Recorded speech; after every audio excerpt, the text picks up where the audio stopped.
we are going to graph sine and cosine today. We're going to do both days, day 1 and day 2. It's all section 4-5. And you know what?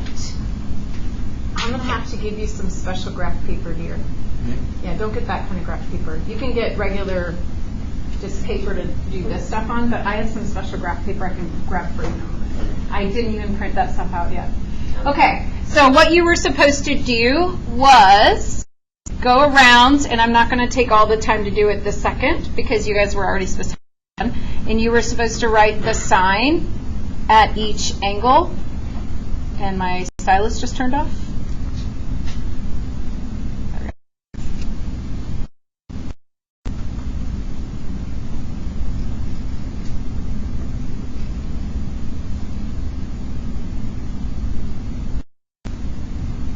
Maybe I'm going to do that.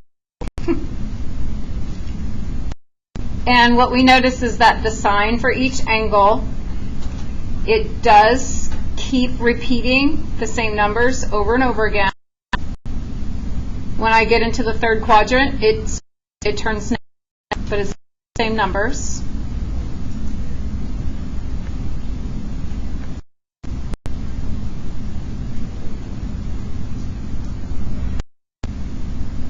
Okay. Now, I'm going to use a color here. And what I'm going to do is I'm going to draw the y value. If we have triangles here, I'm going to draw the y value that hits each of those points. I'm going to draw that y value. And I'm going to do it with lines because that will make it more accurate. Do a thicker line. Perfect. Okay, so the y value would be the line that is vertical that connects that point straight to the x-axis. So the vertical line, the vertical line, the vertical line.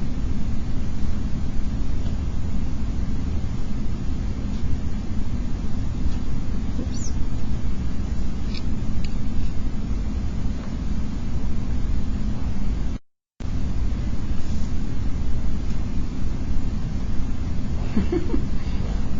It's not really a vertical line here, it's just a dot. And then when we get into the third quadrant, down. So I'm going to change the color for down. Just do this pink color. When we go down, it's still vertical. It still goes to the x-axis. It's still the same length as the one right above it.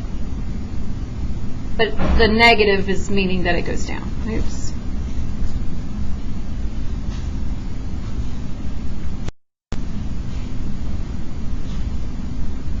Okay, it's not perfect. But what we're looking at is how long those lines are.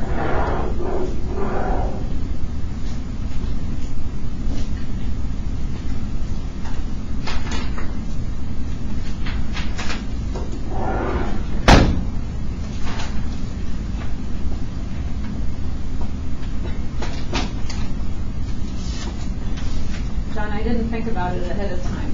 Oh, no, you're good.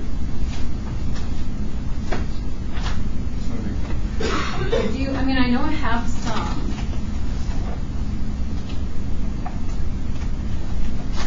They're super huge. I'll get you some more. You can at least use that for the first 2 pages. Okay. All right. So what we're looking at is the sine. So we're looking at the length of these lines. And you can see right away at 0 degrees. And we're going to look at this length as the angles get bigger. So we're going to look at this length as the angles get bigger. So as the angles get bigger, I'm going counterclockwise. And the length is getting longer and longer and longer. And then it gets to a length of 1. And it's at the very top. When it gets to a length of 1, this is the longest any y value gets, which is the sine. Y is sine. Okay, y is the sine of that theta. So the longest that any length can be is 1. And then from there, it gets smaller and smaller and smaller, and then it gets all the way back down to no length at all, 0. And then it repeats the process. It gets bigger and bigger and bigger and all the way till it's at its max length of 1, except it's negative because we're going down. And then it gets smaller and smaller and smaller all the way until it gets to a length of 0. But remember, theta is just the measure of the angle, and the angle can go around more than once. So after I get back to 0, or 2 pi, when I get to 2 pi, we need to be at 13 pi over 6, which is the next pi over 6. And then we can be at 9 pi over 4. And then we can be at, what's the next one? 7 pi over 3. Like, we can keep going around and around it again. So this sign is something that's called periodic. The sine graph is something called periodic.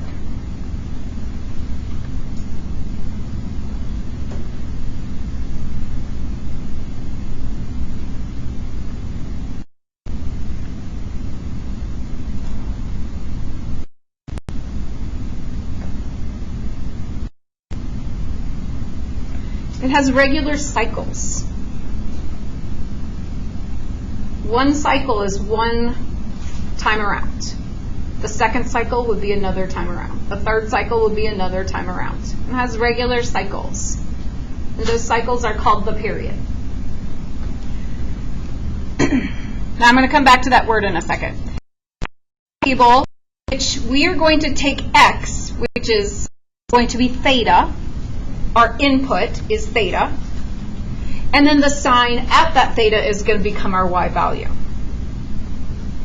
Now, this table does not have enough space for every single value. But that's okay because the values repeat. So after a while, it doesn't really matter that I ran out of space. I'm just going to follow a pattern. So I'm going to start at 0. And at 0, when I plug in 0 for theta, I get sine of 0. And then we're going to go to pi over 6. When I plug in pi over 6, I get a half. Then we're going to go to pi over 4. And when I plug in pi over 4, we get radical 2 over 2. But I'm about to graph this on a graph that is not it's not counting by radicals. Let's say that this right here is 1, and this is -1. So I'm going to put y values that are just numbers that I can recognize by looking at them. So square root 2 of 2, I don't know what that is. But if you type it in your calculator, somebody got a calculator handy, I need to know the decimal version of square root 2 over 2. Sarah Nold is going to tell us. Thank you, Sarah.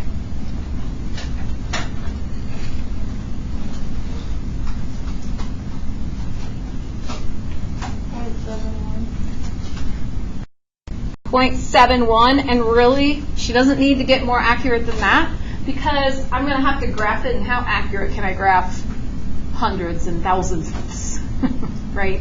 So 0.7 is even just benefit, like good right there. And then our next angle around the circle is pi over 3. And then we're going to approximate radical over 2. And these values should be getting higher and higher because my next one is pi over 2, which I know that it's 1. So I know it's going to be in between 0.7 and 1. Who figured that one out for me already? Yes, Lydia. 8, 7?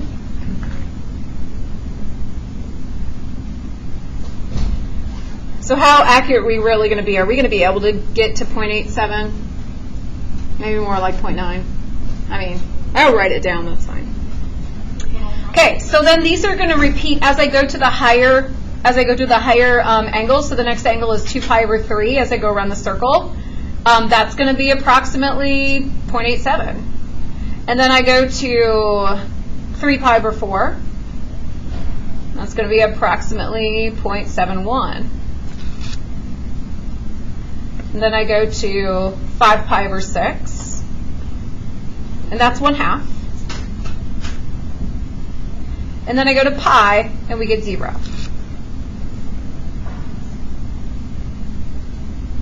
What's the next value that I can definitely graph?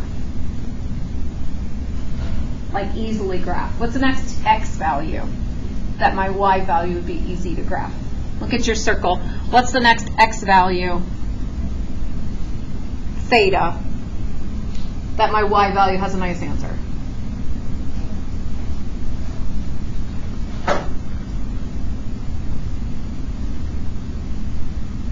Okay, we'll just keep doing it then.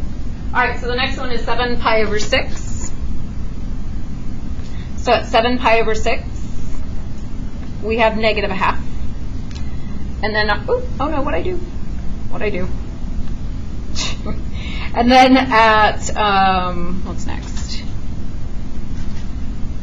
So 5 pi over 4. I have negative, and then this one's going to be the same thing as 0.71. And then at 4 pi over 3, I have negative 0.87. And then at 3 pi over 2, I have negative 1.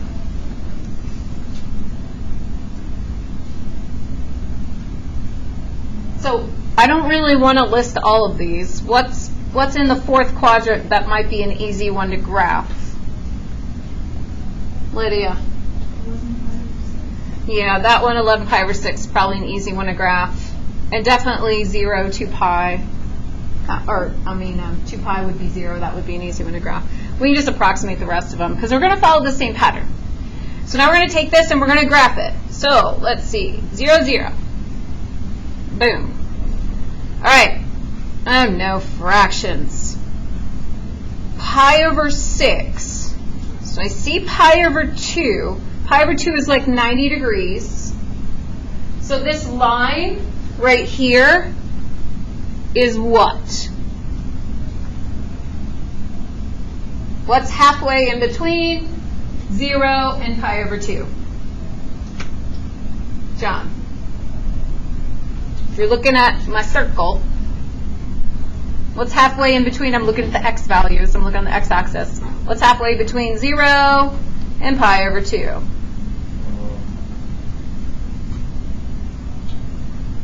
I'm looking at the x values, the thetas.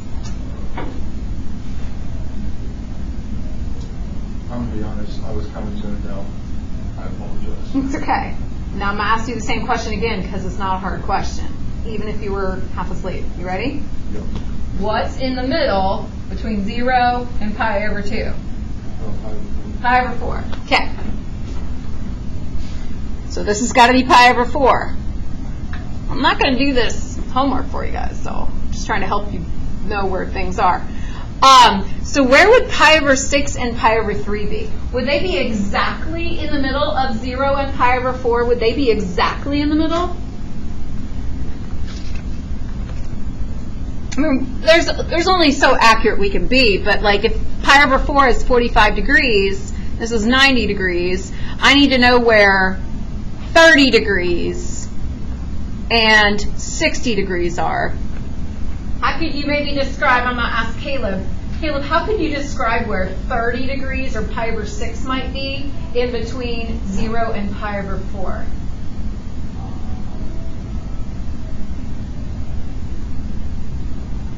Probably the last third of the pi over 4. Yeah, this would be like divided into thirds. They're like 15 degrees each, and that would be 2/3 through or 1/3 away.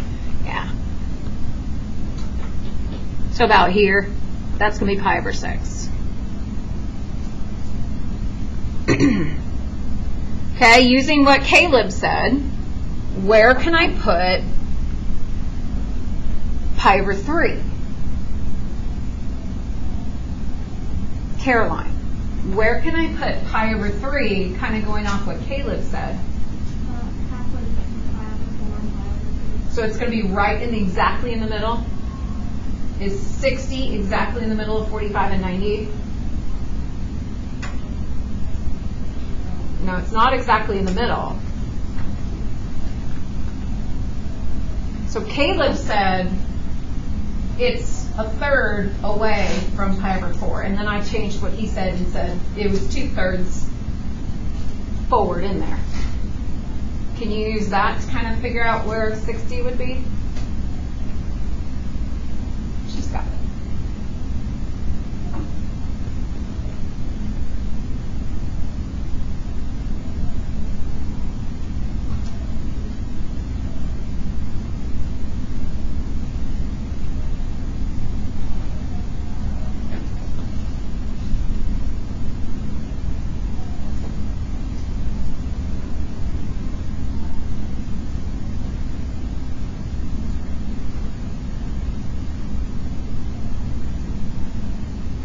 So, Caroline, in this first one, if I'm thinking about degrees, pi over 6 is 30, right? And if this was 15 degrees and this was 30 degrees, then we've got 45 degrees. What would our next little dash mark be? So how can you describe where to put this dash mark? 1/3. 1/3 of the way, okay?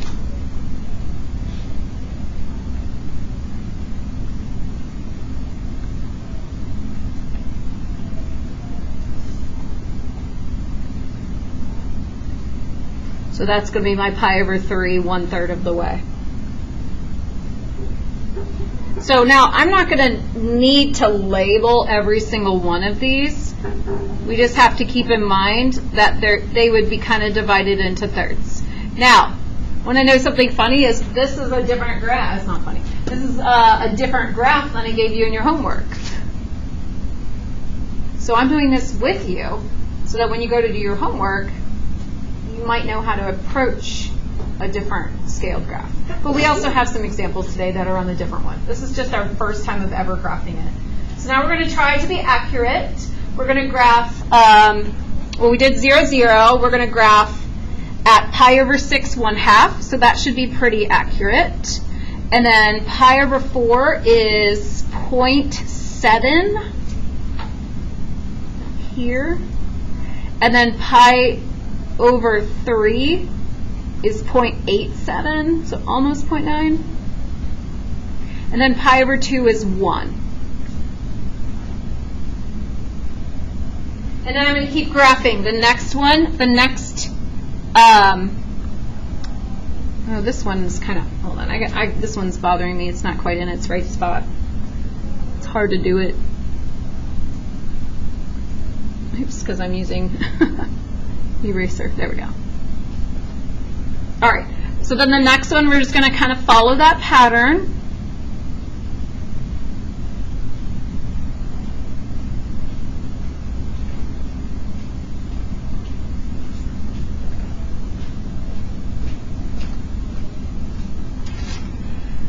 Before I go on, I'm going to do something that you guys don't need to do. I just want you to like visualize this. This is the length of y in the first quadrant. It goes from 0, it goes up, it goes higher, it goes all the way to 1, then it goes lower, then it goes lower, then it goes lower, then it goes all the way back down to 0. So that is those purple lines that I drew in the first quadrant. So now the second quadrant is no longer under, or the third quadrant is no longer underneath. It's going to be horizontal from here. So we're going to keep going horizontally. We took the angles that went around in a circle and we just wrote them horizontally. So now I'm going to keep going. After pi, we go to negative 0.5. And that would be 2/3 away. And then we go to negative 0.7. And then we go to negative 0.87. Then we go to negative 1.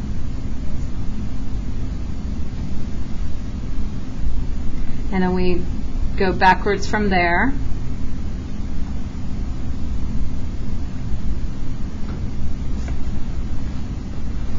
And you can see that this time the lines look exactly the same that they did when we drew them around the circle.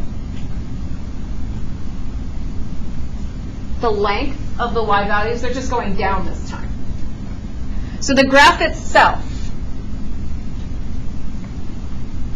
is a smooth curve that goes up to a maximum, passes through the x-axis, goes down to a minimum,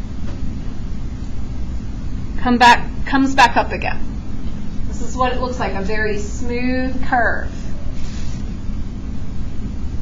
So there were more angles I could have found to connect all those. There was no, like I could have typed in pi over 20 and found all those little pi over 20 points, but I wasn't going to do that.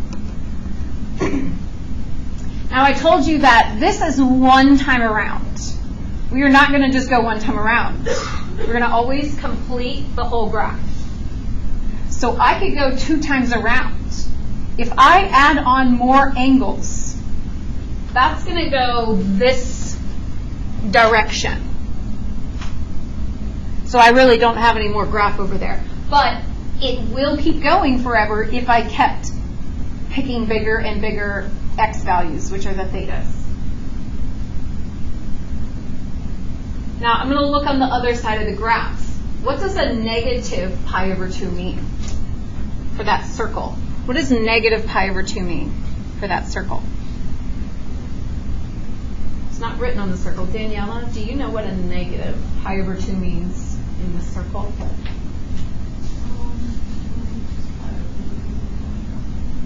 It's going to go pi over 2 down and around the other way, the clockwise, right? So if I wanted to, I could rename all these. I'm not going to. If I wanted to, I could say, well, negative pi over 2 would be the exact same location, same answer as 3 pi over 2. Negative pi over 2 would be negative 1. Let me just graph that one. Negative pi over 2 would be negative 1. And remember, negative 1 is the maximum amount that, or 1, is the maximum amount that this sign value could be. 1 or negative 1 are the longest that it could possibly be on the unit circle. So that's the lowest it's going to go. And the highest it's going to go is 1. At what point on this left side will it be at 1? If I'm going clockwise around, when do I get to 1? If I'm going clockwise around, what angle is that? Bell. If I go clockwise around, what angle is this clockwise? As radians.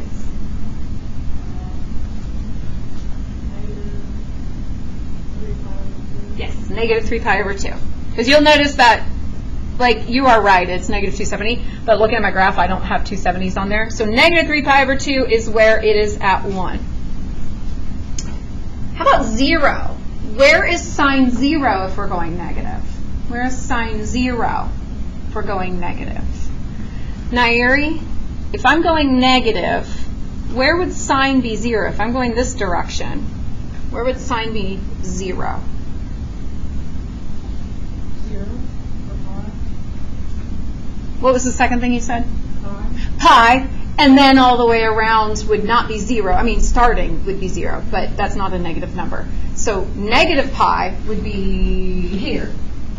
And then if I keep going all the way around again, it would be 0 again at where? Mark. Negative 2 pi, right. So it's going to be 0 at negative pi and negative 2 pi. So what I'm showing you right now is that if you know what the shape is supposed to be, and you have some key points, we do not have to graph every single point. We do not have to graph every single point that we did the very first time so you could see what the graph looks like. We know that the graph should be a smooth arc. We know that it should hit these minimum and maximum values, and it should pass through 0 at these points. So now I'm going to continue the pattern and make it a nice smooth arc. Actually, I'm going to mess up.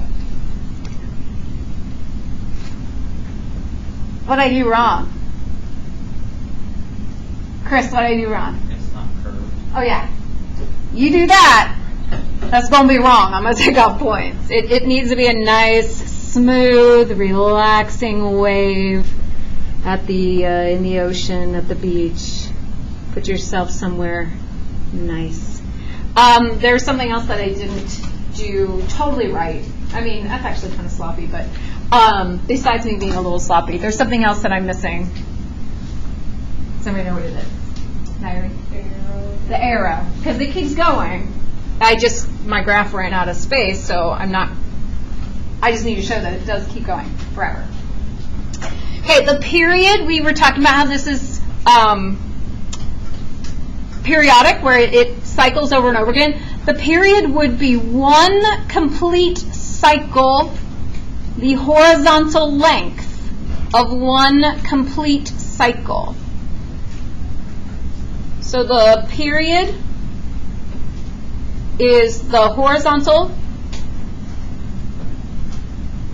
length of one cycle. So from the part that I just kind of highlighted in red, horizontally, how long is that? Is how long? From 0 to 2 pi, how long is that? Connor. From 0 to 2 pi, how long is that?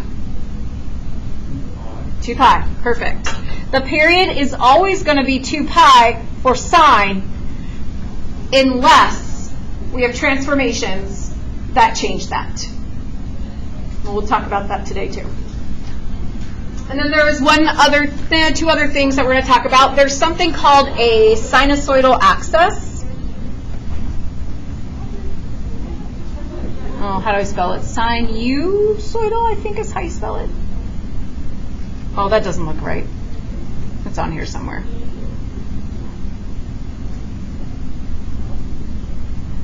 Somewhere. There it is. Oh, maybe I did spell it right. Okay. Sinusoidal. Sinusoidal axis. Another phrase for the sinusoidal axis is the midline. So we look, this maximum goes above the midline, it goes below the midline. The midline would be kind of like the average of the max and the min. It could be that line in the middle. It is an equation of a line. It's a horizontal line. When we write horizontal lines, we always write y equals. And what does it equal for just sine of theta with no transformations?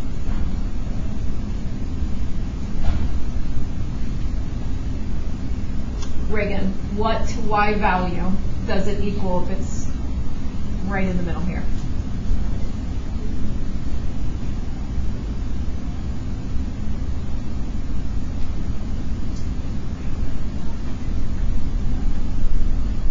What y value is right here?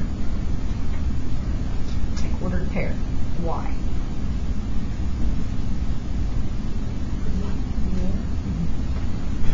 So just y equals 0. Now that'll change if I have transformations. What will make my y equals 0 a different y equals?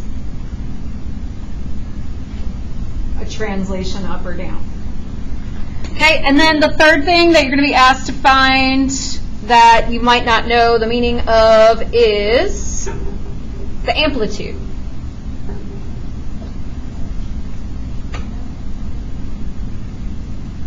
Let's try that again. The amplitude, this is the distance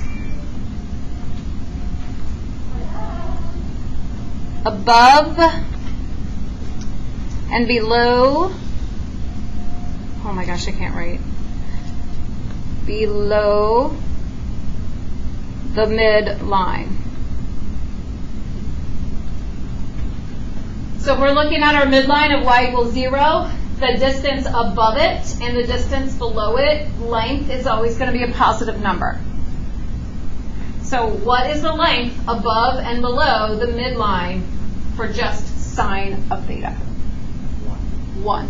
That's the highest it'll go, that's the lowest it goes, positive 1, negative 1, so that distance is 1. So the amplitude for this one is 1. Does anybody know, talk about transformations, what kind of transformation will make something go higher and lower? Does anybody know what kind of transformation that will take the maximum and the minimum and go like this? a vertical stretch. So the vertical stretch is what's going to change that number. I'll just add that in there.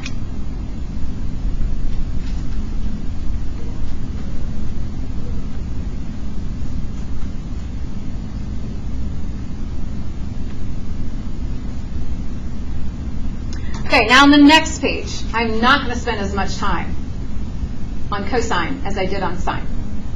We are going to draw, I'm going to do the lines on the picture, but we're not going to have to grab every tiny little dot because they should be the same numbers. If we do cosine of 45, we do sine of 45, the same answer. We do cosine of 30 and sine of 60, they're the same answer. So we have all the same answers for cosine. It's just cosine's going to be a little bit different because cosine is which variable on the graph from the ordered pair. Cosine is the what? The x value. Cosine is the x value. So when I start making some lines here, I'm looking at cosine being the length from the y-axis, or from 0, 0, to the angle, or to the point around at that angle. So at pi over 6, we're going to look at the horizontal length. Pi over 4, we're looking at the horizontal length. At pi over 3, we're looking at the horizontal length. And at pi over 2, it's just 0. So if I were going to describe cosine, I would say that it starts with a long, what is the number, by the way? I didn't write it down. What is the number for cosine right here? It's 1. It's going to start at 1. Then it's going to get smaller, radical 3 over 2, radical 2 over 2, 1/2 until it gets to 0. So cosine is going to start at 1 and it's going to get smaller, all the way till it goes to 0. And then what happens to cosine at 2 pi over 3? Regardless of what number it is, it's 1/2. What happens to cosine at 2 pi over 3, Lydia? It becomes negative. So now I've got a negative, oh, that was not supposed to be that. It's supposed to be a line. There we go. So now I have a negative, a bigger negative, a bigger negative, and the biggest negative at -1. After the second quadrant, we're still negative. We're just getting less negative, less negative, less negative, and then we get to 0. And then finishing up, one time around, finishing up, now I'm in the fourth quadrant, and cosine turns positive again because cosine is the x value. So cosine's positive, more positive. That didn't line up very good. I'm going to fix those. Yes, they're still not great. I'm sorry. More positive, and then it's all the way back to +1 again. And again, we're going to repeat this process over and over and over again. So in my table, I'm not going to waste time with all those decimals, if it's okay. Let's just put important ones down. 0 is 1. So now my x is still theta. My y value is cosine of theta. Now, cosine is x, but x is now theta, so it gets a little confusing. Or different x's. Okay? So then what's the next one that I should put that has a nice, easy answer that I could graph? Opinions? What did you say? Hybrid 3? Hybrid 3? Okay. That's 1/2. What's the next one we should definitely graph? Lena, do you know? Pi over 2, which is 0. Okay, so I'm going to graph less stuff. You guys, you know what? I appreciate your opinions. This is what I'm going to graph. I'm going to graph pi. I'm going to graph 3 pi over 2. And I'm going to graph 2 pi. I cut out the 1/2s.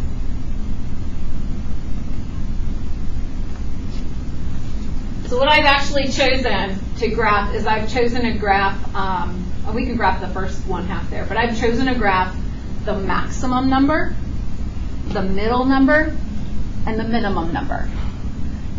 So I know that this graph, it's going to look a lot like sine because it has the same properties. It's getting bigger and bigger and bigger. It's getting smaller and smaller and smaller. It goes all the way up to a point, comes down from that point, goes negative, goes positive. It's going to look similar. It's just the numbers are in different places. So at 0, we are going to be at 1, and here's my 1.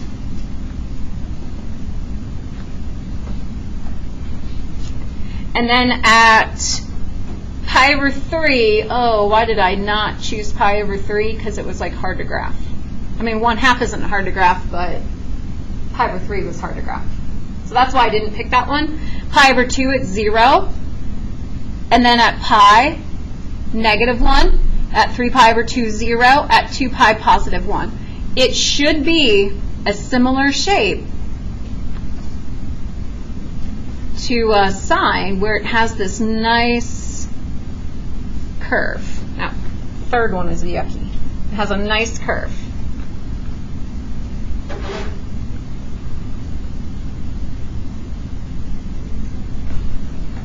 Okay, what should I do to the right of this point? What should I do to the right? Nick, what should I do over here? What should I do here? Start going down? Oh, and put an arrow. So I appreciate that Nick said start going down. Because some people will just put an arrow that keeps going higher and higher, and that's not what the graph does. So we'll start going down and put the arrow. So I appreciate that. On the left side,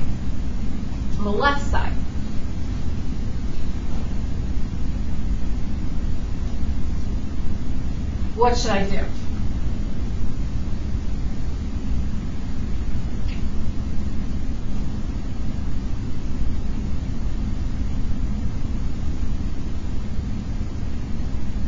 Kira, can you tell me what I do over here? Negative pi over 2, what will the value be? 0, okay. And then, Tyus, where should I go next?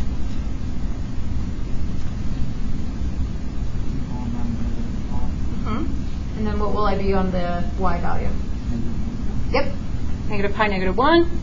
Okay, and then we come back up to negative 3 pi 0, and we go all the way up to negative 2 pi 1. And this process repeats, so I'm going to start going down again before I draw my arrow. So the period for this one is 1 full cycle that we got by going around the circle 1 time. That's what I just colored. That's 1 period, but the period is the horizontal length. For cosine, what is that horizontal length for the parent function with no transformations? Horizontally, how long is that? Sarah Penny, how long did I go from start to finish with the red one? How long? 2 pi. So my period is going to be 2 pi. My midline, or my sinusoidal axis, let me write that, sinusoidal axis, that midline is going to be an equation. It's going to be y equals, and it's going to be right in the middle, and for that one it's still y equals 0. And then we have the amplitude, which is how high above and how far below that midline we go, which is 1 until we have stretch on it. So these are all the same information. Those graphs look very similar to each other. I just want to show you one thing on Desmos real fast.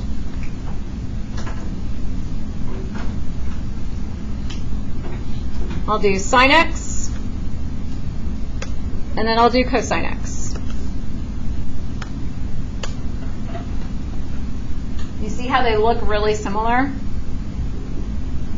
How far apart are their maximum values. When I say how far apart, I mean x-wise. How far horizontally apart are their maximum y values? How far apart are they? You could just subtract and find the answer. John, how far apart horizontally are they?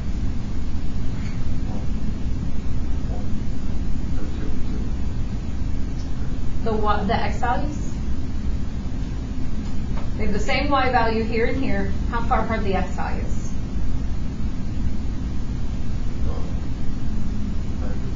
Yes, pi over 2. So cosine plus pi over 2 would equal sine.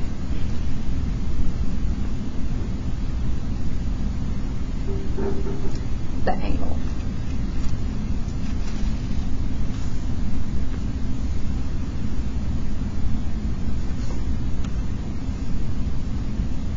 Oh, what did I do wrong?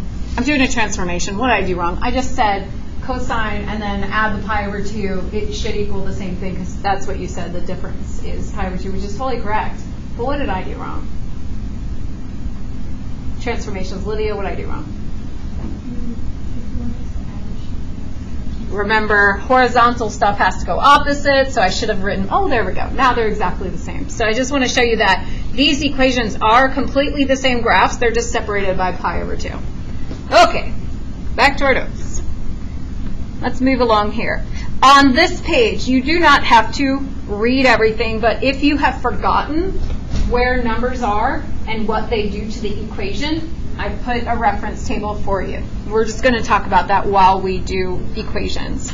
And then this part right here is a transformation form. And what you have to notice is that this b value right here is separated from the x minus c values.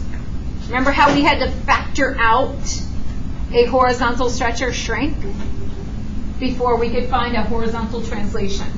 The same thing has to happen here. So we do have to have the translation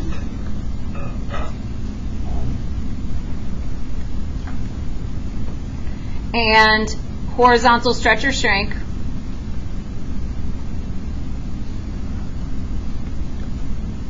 separated. They have to be separated from each other by factoring. Okay, and then there's some other information there that might be useful for you. But I'm doing this all with transformations. Okay, now these are typically the graphs that you're going to get for your assignments. And you know what, John? Let me pause this for 1 moment. Is there anybody else? So in this table, we're always going to put the quadrantal angles as our key points, and then we need to say, well, this is sine. This one is sine, okay?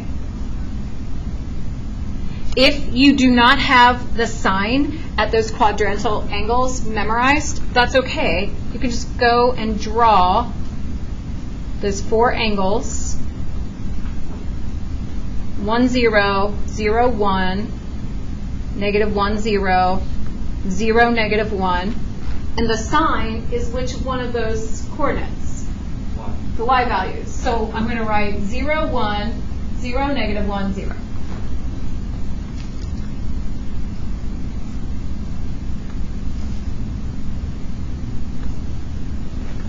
And those are my key points. Those are my parent function key points. What's the 2 do to the graph?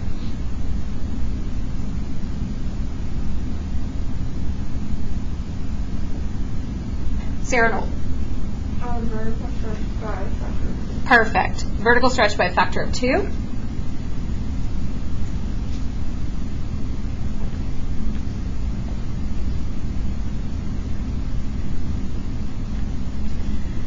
So in my table, I'm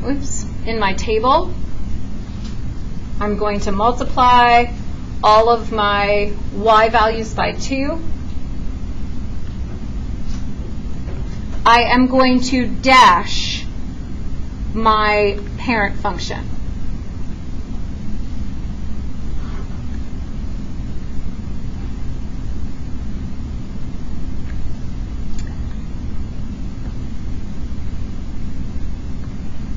For today. I won't always have you do the parent function, okay? I'm just going to dash it for right now. You won't always have to do the parent function, okay? So now if I do a vertical stretch by a factor of 2 and I graph those, I'm going to be at 0, 0. I'm going to be at pi over 2, 2, pi 0, 3 pi over 2, negative 2, 2 pi 0. So this would be one cycle of my stretched graph. And can you literally see we're stretching that? We're stretching it. But then I just have to follow the pattern. So once I get to 0, it's now going to go to the mountain, come back down, and then it will keep going down to a valley past that. This is where people make mistakes, is going the other direction. If I'm at a mountain, will I go to a mountain again? No, I'm going to go to a valley. It goes from a mountain to a valley, a mountain to a valley. So no two mountains are going to be together. If you make two mountains together, I'm going to do it right now because I see it all the time. If you make two mountains together, you're going to have a mustache in the middle. See the mustache? You see it? It's one of these guys. We don't want any mustaches. We want a mountain and a valley, a mountain and a valley, a mountain and a valley. So after my mountain, I know I'm going to have a valley next. The x values are always equally spaced. The x values are always equally spaced. So I don't even have to look at my x values. I'm just going to equally space all these points. Go to a mountain to a valley, to a mountain to a valley. Okay? Next equation, y equals sine x plus 2. So we're doing sine. And then I still have that graph above so I can get my sine values. 0, 1, 0, negative 1, 0. What's a plus 2? Nairi. What's a plus 2 do to the graph?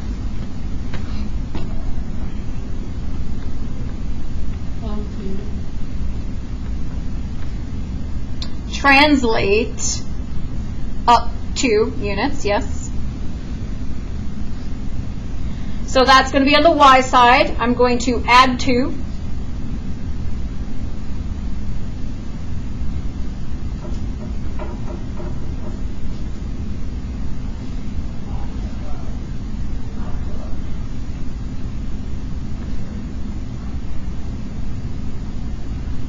And then I'm just sketching in my parent function really fast so we can see it. You won't always have to sketch your parent function. I'm just doing it so we can see the transformation.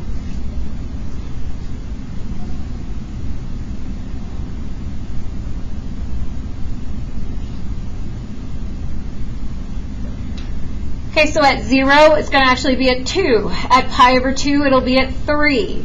At pi, it will be at 2. At 3 pi over 2, it will be at 1. And at 2 pi, it will be at 2. So we've taken the entire function, we've just shifted it up 2 full units. So every point that you see is just moved up 2 units. Because it's periodic, we can follow this pattern and continue it. Just make sure that they are smooth curves. And then it goes mountain to valley, to mountain to valley, to mountain to valley. We don't have 2 mountains together, or a mustache. Okay?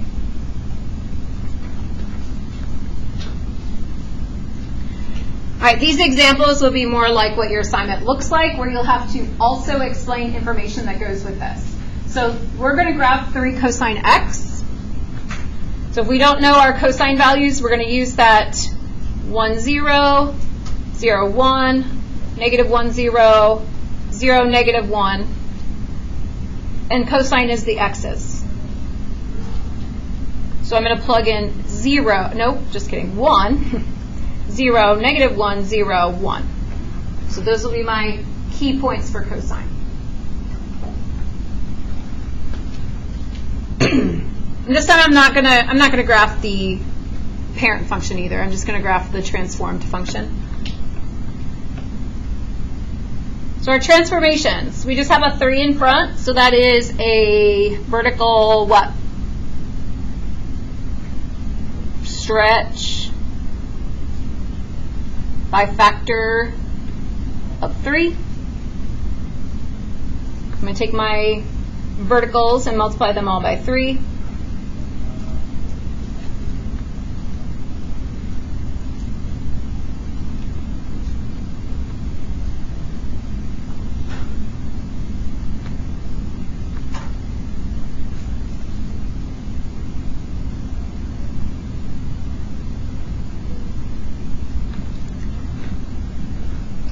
And before I finish the pattern, if I do it one time, that's its period. So horizontally, how far from start to finish did this take me? Horizontally, what's the length, Nick? What's the period for this? 2 pi. So that did not change with a vertical stretch. Can anybody imagine what will take for this picture to go skinnier or longer? What kind of transformation will change the period to make it skinnier or longer? What kind of transformation will do that?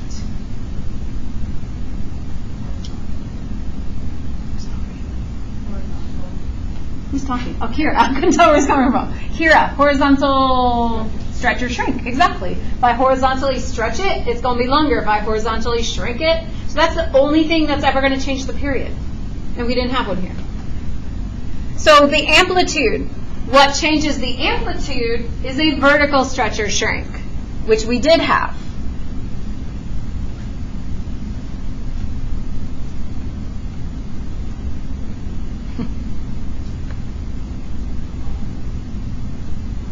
So that's what changes our amplitude. So what is our amplitude? It was 1. We multiplied it by 3. What's our amplitude? 3. Thanks for all participating. The sinusoidal axis. That's normally at y equals 0 unless there's a translate up or down. There isn't one, so this is still at y equals 0. We didn't talk about domain and range yet. Let me finish graphing this, and we'll talk about domain and range. So I'm just going to fill in the rest of this pattern. You need to finish the pattern until you run out of graph. Okay? You do not get to decide when you are done. I just did a bad job right there. You don't decide when you're done. You have to do it all the way till you run out of graph. For the most part, I haven't done anything that is mean. There might be like 1 or 2 in the whole chapter that you have to do a bunch of graphs for. But most of them aren't bad. Okay, the domain would be how far to the left, how far to the right do we go? And we're going to put our domain in interval notation. How far to the left, how far to the right? How far to the left? Negative infinity to how far to the right? Positive infinity. Excellent. The range is how far down to how far up. How far down do we go? Negative 3 to positive 3. Another place, oh, it doesn't equal. Yeah, so we're going to do the brackets. Another place you can go to see the range, which for some reason is harder for me to look at. I don't know. It's just looking in the Y column for the biggest and smallest number. So look there too. Okay, so that's the kind of stuff you're going to be doing in your assignment. Let's do number 2, transformations. What's that negative sign do? Give me a better word than flip. Reflects in which axis? in the x-axis. Perfect. Reflect in the x-axis. And then that +4 is a translate. Is that up or is that to the left? How can you tell? If it is going to be a horizontal translation, there will be parentheses. Otherwise, you wouldn't be able to know. So they will put it in parentheses if it's horizontal. If there's no parentheses, it is vertical. So translate up 4 units. This is sine, so I'm going to use my sine points, which you can use those ordered pairs and the y values, which start at 0, 1, 0, -1, 0. The reflect in the x-axis is vertical, so I'm going to multiply by -1, 0, -1, 0, 1, 0. And then my translate up, adding 4 to verticals.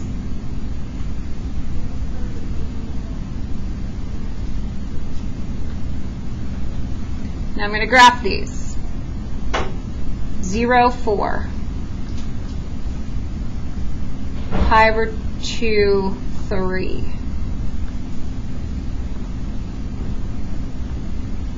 Pi 4, 5, and then 4 again. So this is one cycle. What is the period of that one cycle? Connor, from left to right, how much distance horizontally does this cover? 2 pi. And again, we didn't have a horizontal stretch or shrink, so it's still 2 pi. It's always going to be 2 pi for sine or cosine, unless we have a horizontal stretch or shrink. The amplitude, that would be our vertical stretch or shrink. The amplitude, Caroline, what's our amplitude? 1. We didn't have a vertical stretch or shrink, so it's just 1. The sinusoidal axis is the midline. So if you look over here, the middle of it, the midline. Caleb. Y equals 4. Yes, y equals 4.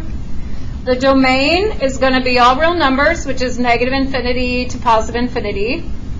And then the range is how low to how high. So it goes down to 3, goes up to 5, and those are in brackets. Then all I need to still do is continue this pattern.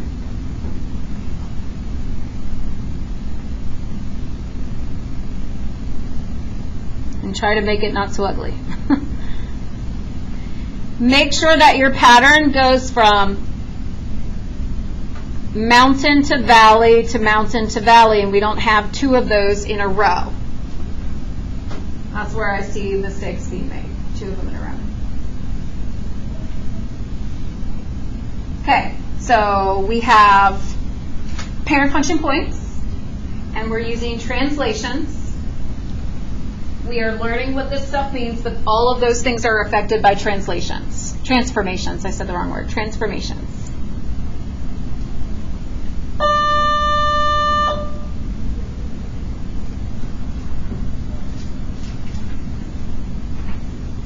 I don't really want to spend all of our time doing, oh, here we go. Let's go to the next page. Like, these are kind of repetitive. Let's go to this graph number 5, because graph number 5 has something different in it.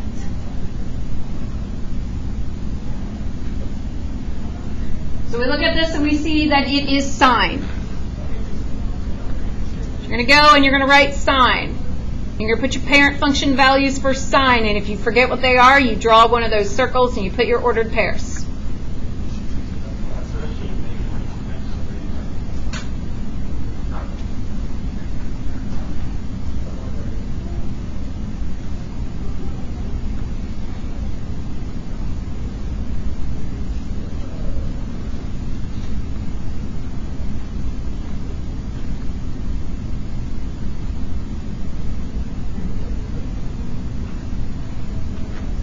Lena, what does the 3 do?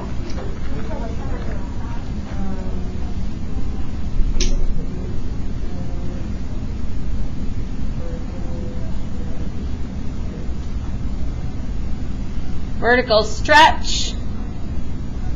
I don't know why it's not writing there. Stretch by factor of 3.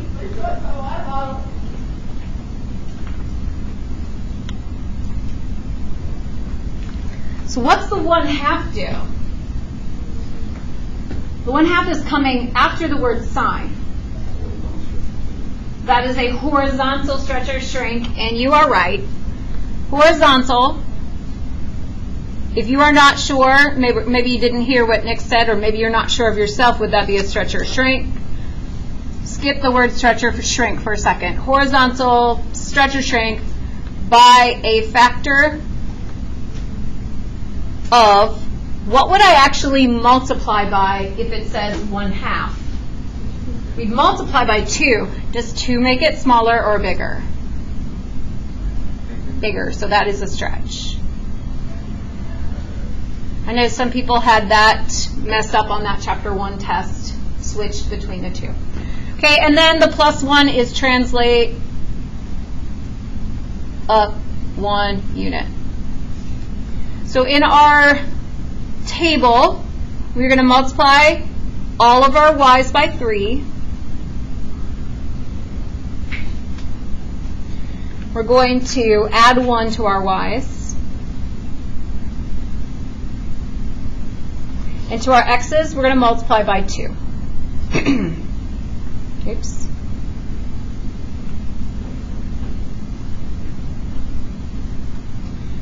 Okay, so pi over 2 multiplied by 2 is the same thing as multiplying by 2 over 1. Oh my gosh, we have fractions.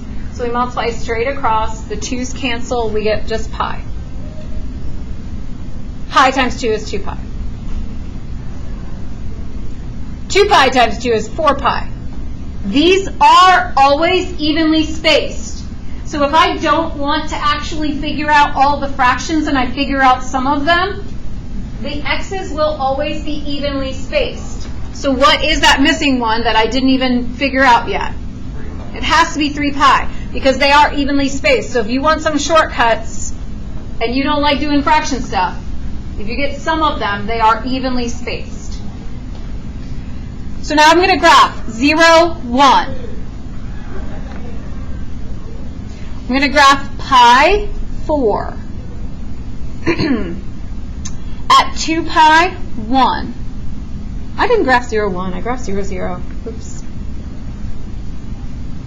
0, 1. 2 pi is 1. 3 pi is -2. And then I ran out of space. So I didn't even have space to fill my complete first cycle.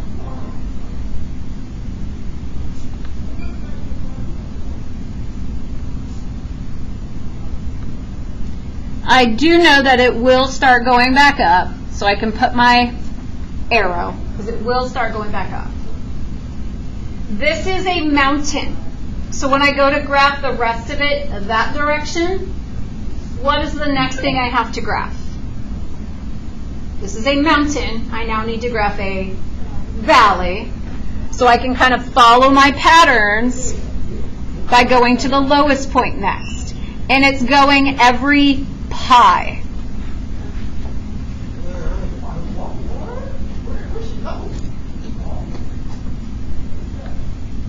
So that's all I could fit on my graph. The period is always 2 pi, but we had a horizontal stretch. The horizontal stretch affects the period. So whatever my period normally is, 2 pi, I'm going to do the exact same thing to the period that I did to all my x values. I'm going to multiply it by 2. Doing the exact same thing to the period, which is the x values. So 2 pi times 2 is 4 pi. So I'm using my transformations to find these values. The amplitude is the same thing as a vertical stretch. Did we have a vertical stretch? So this is also 3. The sinusoidal axis is normally y equals 0 unless we have a translation up or down. Well, we had to translate up 1. So now our sinusoidal axis is y equals up 1, 1. The domain is always going to be negative infinity or positive infinity for these.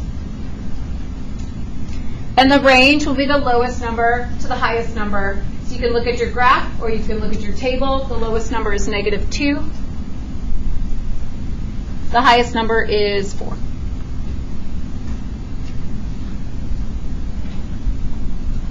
Okay? I know, this is long.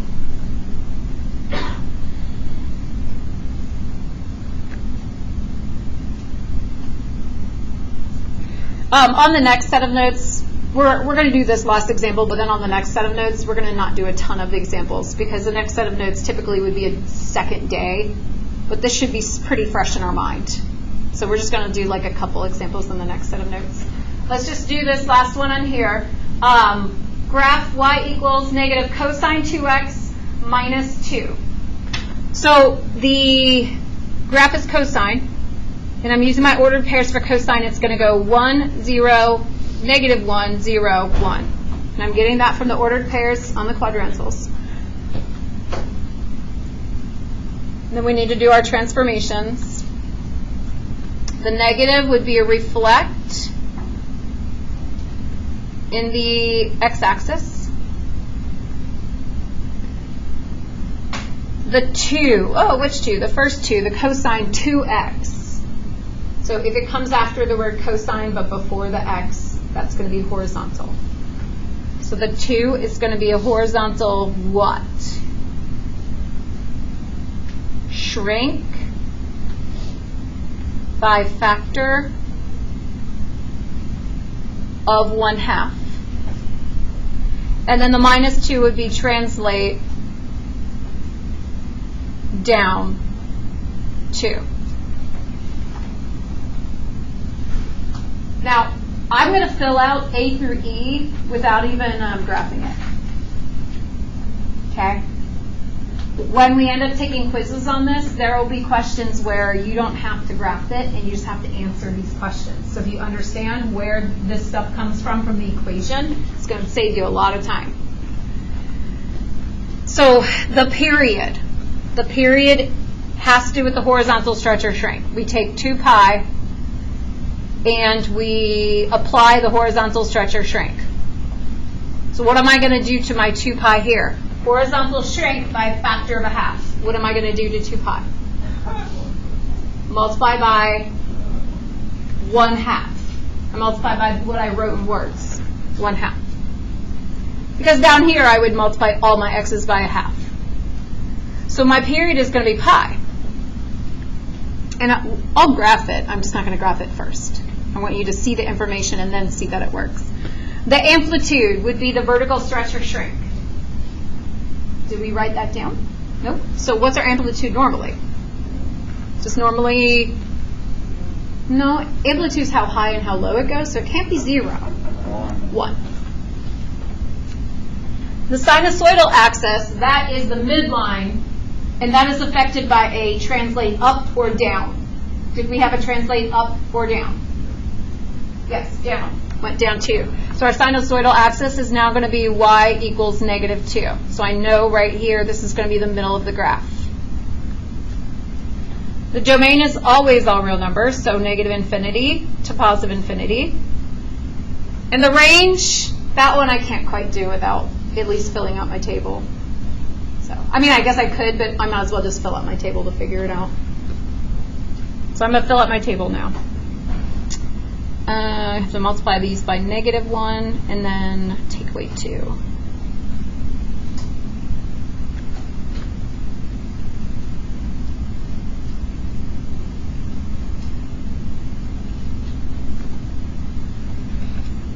So if I'm looking at my range, I'm looking at the lowest to highest number in the last y column. That's going to be from -3 to -1.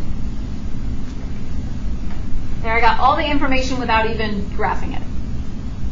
And now we'll graph it. So 1/2 of 0. Okay, if I take 1/2 and I multiply it by pi over 2, we have to multiply straight across. That's pi over 4. If I take pi, I multiply it by 1/2. That's pi over 2. If I take 2 pi, going all the way down, and multiply by 1/2, that's 1 pi. These have to be evenly spaced. So you can either multiply this one, or you can figure out that each of these are a pi over 4 apart. So you can figure it that way, or you can multiply it.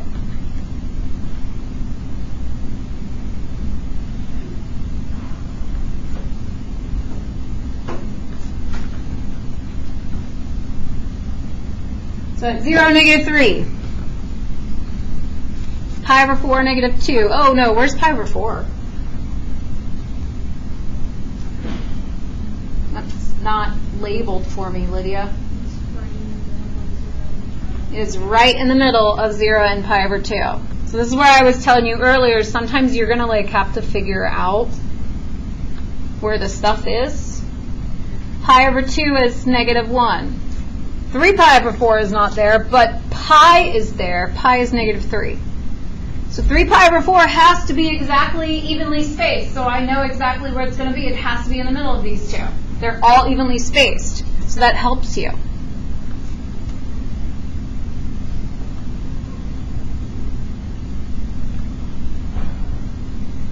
So this is one cycle. You can see it starts at 0, ends at pi. Its amplitude goes up 1, down 1. Right in the middle at -2. So I'm just going to follow the pattern. I'm at a valley, so I need to go to a mountain. They have to be evenly spaced, so it looks like I'm using a half a block each time.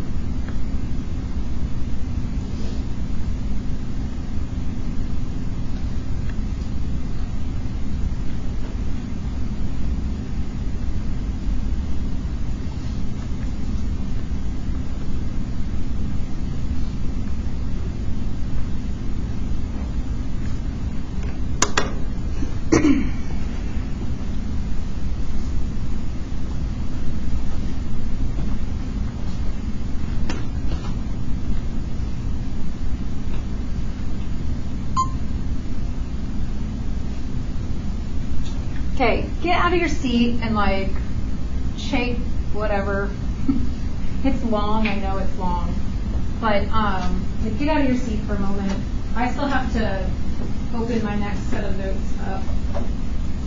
So get out of your seat, stand up, do some laps around the room, take a drink of your water. We're almost done. We're only going to do like 2 examples on the next page.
There's only 3 examples on the next one. We're only going to do 2 of them. And I printed them out for you too.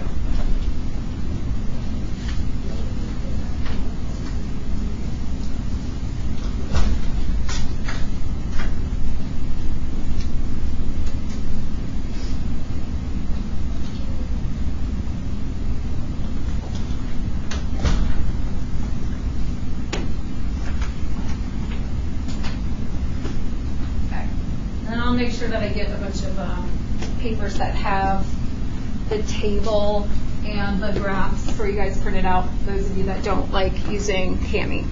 I just forgot about doing it today. So I'm not going to read through any of the notes. This is the same stuff. This would be just like day 2. There's only one thing we haven't done, and that's a horizontal shift, horizontal translate. So that's the only thing new on today. Today, second day.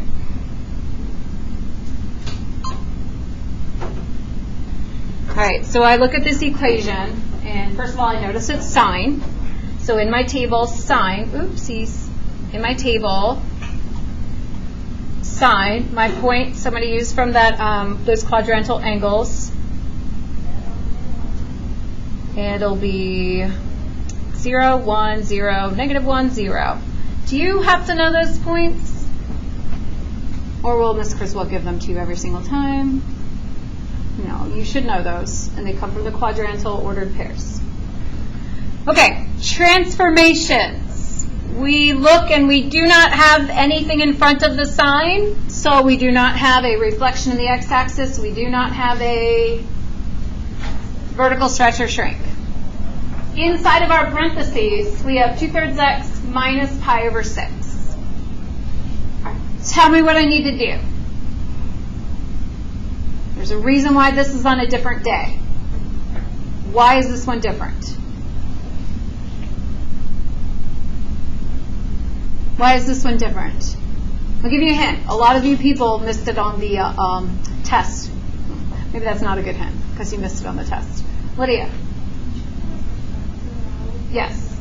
So we cannot have the 2/3, the horizontal stretch or shrink, and we cannot have the pi over 6, that horizontal translation. We can't have them together. They do not get along. We need to separate them. So we need to factor out the 2/3.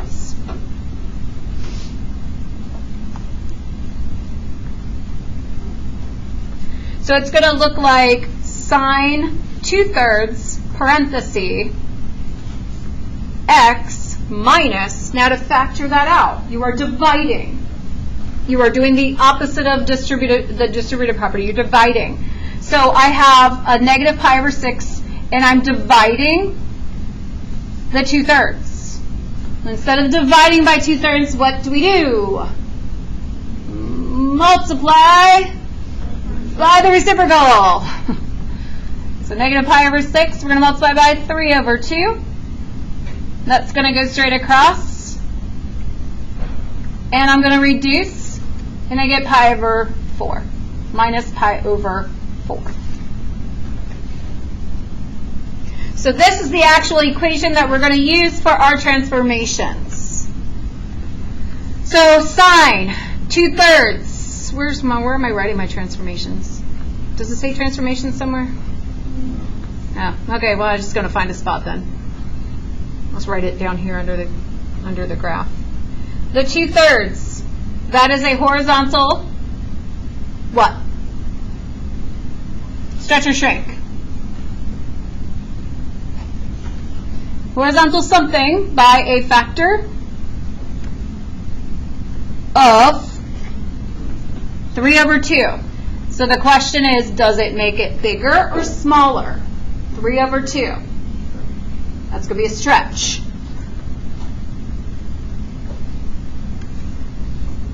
And then we have minus pi over 4. So that's going to be a translate. Which direction? Translate is to the, translate minus pi over 4. What's the minus going to tell me to go? Right. Correct.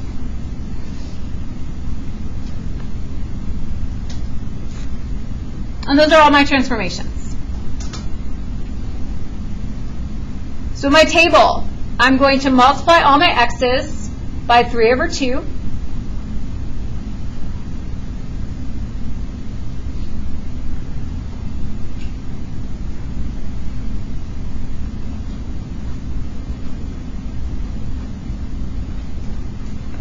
So multiplied all my x's by 3 over 2, and then we're going to add pi over 4.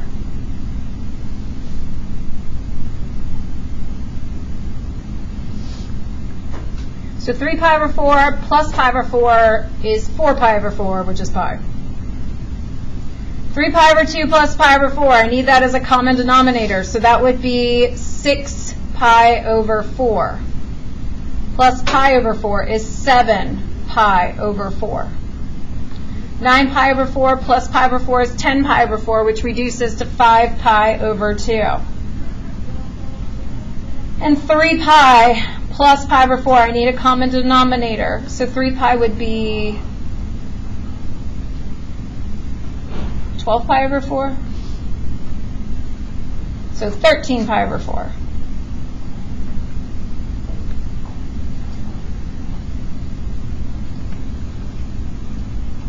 Before reducing the ones that I reduced, if I left them as 4 pi over 4 and 10 pi over 4, you guys might be able to see that they are evenly spaced. 3 pi over 4, 3 pi over 4, 3 pi over 4, 3 pi over 4. That's the difference between all of those.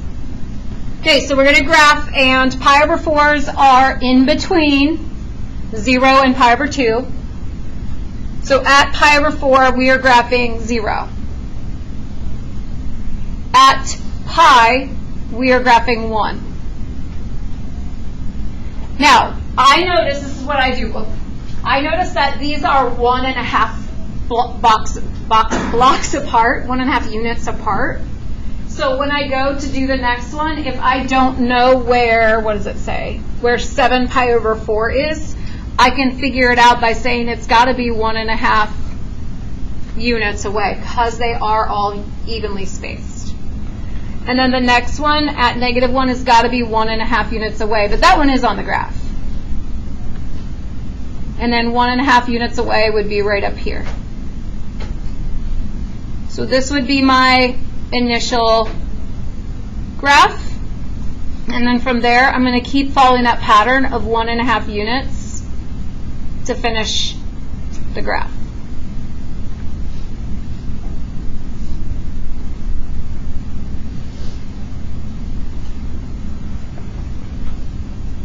Okay, and then we have to answer those questions. So the period is always 2 pi unless there is a stretch or shrink horizontally, which there was. So I used the same number, the same factor. So if I multiply that and I get my period is 3 pi. The amplitude would be the vertical stretch or shrink, which we didn't have one, so I put 0, right? No. The amplitude would be how far above and how far below the sinusoidal axis. What? The sinusoidal axis is that midline, which didn't change, so y equals 0. Okay, phase shift is the horizontal translation. So the horizontal translation is phase shift.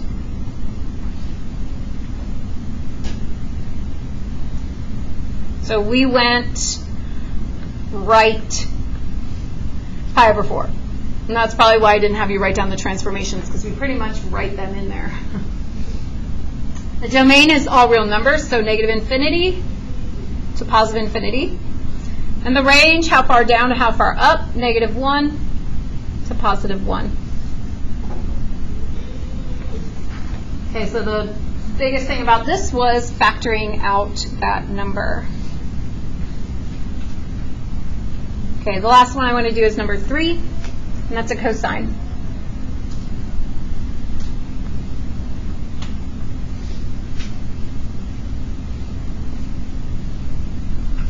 So we won't write the transformations, we'll just put it in our table.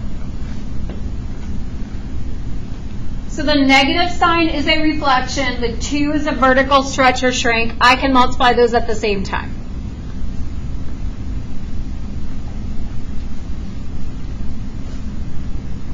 There is not a vertical translation. There's nothing outside at the end saying plus or minus. So that D column is empty. The B and the C, what's wrong? For finding B and C, what's wrong for that? I have to factor out what? 2. So we're going to factor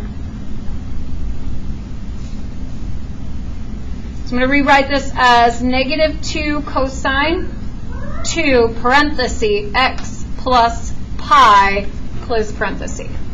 So I factored the 2 out. I could distribute it back just to make sure. Yeah, that's correct. So we are multiplying all of our x's by what number? I'm going to multiply our x's by what number? Half. You have to multiply by the reciprocal of 2. And then we will be doing what to our x's after that with the pi? Adding or subtracting? We're going to subtract. You do the opposite operation for horizontal stuff. So multiply by half. I get pi over 4, pi over 2, 3 pi over 4, pi. And then I subtract pi from each of those. So negative pi, negative 3 pi over 4, negative pi over 2, negative pi over 4, and then 0. So if you couldn't do that fast in your head, you can find common denominators and subtract. So at negative pi, I graph negative 2. Negative 3 pi over 4, maybe I don't know where that is, but I know where negative pi over 2 and 2 is. I know where that is. So at negative 3 pi over 4, it's got to be exactly in between these. So even though it's not on the graph, it has to be evenly spaced, so it has to be right in the between. Negative pi over 4 is going to be right here, and then 0, negative 2.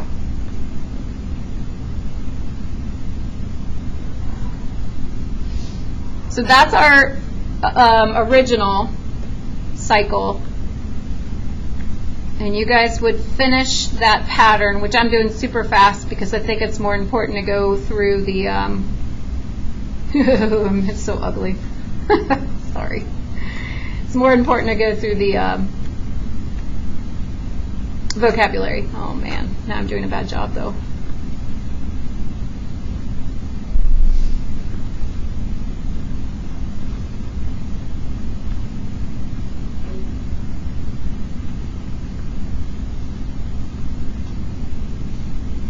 All right, I made the left side look better than the right. So the period, did we have a horizontal stretch or shrink? Yes, we multiplied everything by half. So we're going to take our normal period, which is 2 pi, and we're multiply by 1/2. Our period is now 1 pi. Amplitude, did we have a vertical stretch or shrink? We did. We multiplied all of the verticals by a number that changed their numbers. What number did I multiply by that changed the numbers? 2 or negative 2? So I multiplied by negative 2. Which is the negative, the vertical stretch or shrink, though? The negative is a reflection. So I multiplied by negative, that is not the amplitude. It's just the 2. Never negative. Never negative. Ugh, never. Okay, the sinusoidal axis, did we translate it up or down? No, so it's y equals 0. The phase shift, did we go left or right? Where'd we go? We went to the left. Pi. Domain is negative infinity to positive infinity. The range goes from negative 2 to positive 2. Okay, so you guys have 2 worksheets to practice